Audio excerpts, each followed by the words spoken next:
ప్రతి తండ్రికి తన కూతురే ఒక ప్రపంచం. శంకరయ్య కూడా అంతే. తన కూతురు పవిత్ర అంటే ప్రాణం. నా కూతురు నన్ను చివరిదాకా రాజులా చూసుకుంటుంది అని ఆ తండ్రి గట్టిగా నమ్మాడు. కానీ ఆ నమ్మకమే తన పాలిట శాపం అవుతుందని ఆయన ఊహించలేకపోయాడు. కానీ కాలం ఎప్పుడూ ఒకేలా ఉండదు కదా. ఏ కూతురు కోసమైతే శంకరయ్య తన జీవితాన్ని దారపోశాడో ఆ కూతురి వాళ్ళ ఓ పరాయివాడి కోసం తండ్రిని కాదనుకుంది. నాకు రాజు కావాలి, మీతో నాకింకా అవసరం లేదు అంటూ ఆ తండ్రి గుండెను ముక్కలు చేసి వెళ్ళిపోయింది పవిత్ర. ఆ మాటలు శంకరయ్య గుండెల్లో బాకుల్లా దిగాయి.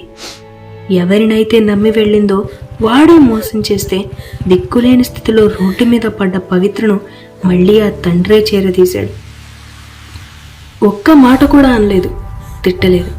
కానీ బయటికి మౌనంగా కనిపిస్తున్న శంకరయ్య లోపల మాత్రం అగ్నిపర్వతం బద్దలవుతోంది.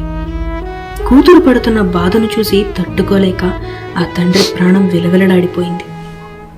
ఒక్కోసారి మౌనం మనిషిని చంపేస్తోంది. పవిత్ర గదిలో ఏడుస్తుంటే శంకరయ్య హాల్లో తన ఆఖరి శ్వాస విడిచాడు.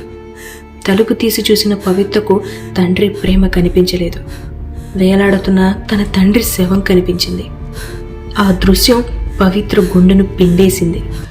తండ్రి లేని లోకంలో ఉండలేక చేసిన తప్పుకి ప్రాయశ్చిత్తం వెతుక్కుంటూ పవిత్ర పిచ్చిదైపోయింది. చివరికి చావులోనే తన తండ్రిని వెతుక్కుంటూ అనంత లోకాలకు వెళ్ళిపోయింది. సారీ నాన్న అన్న ఆఖరి మాట ఆ నీటి అలల మధ్య కలిసిపోయింది.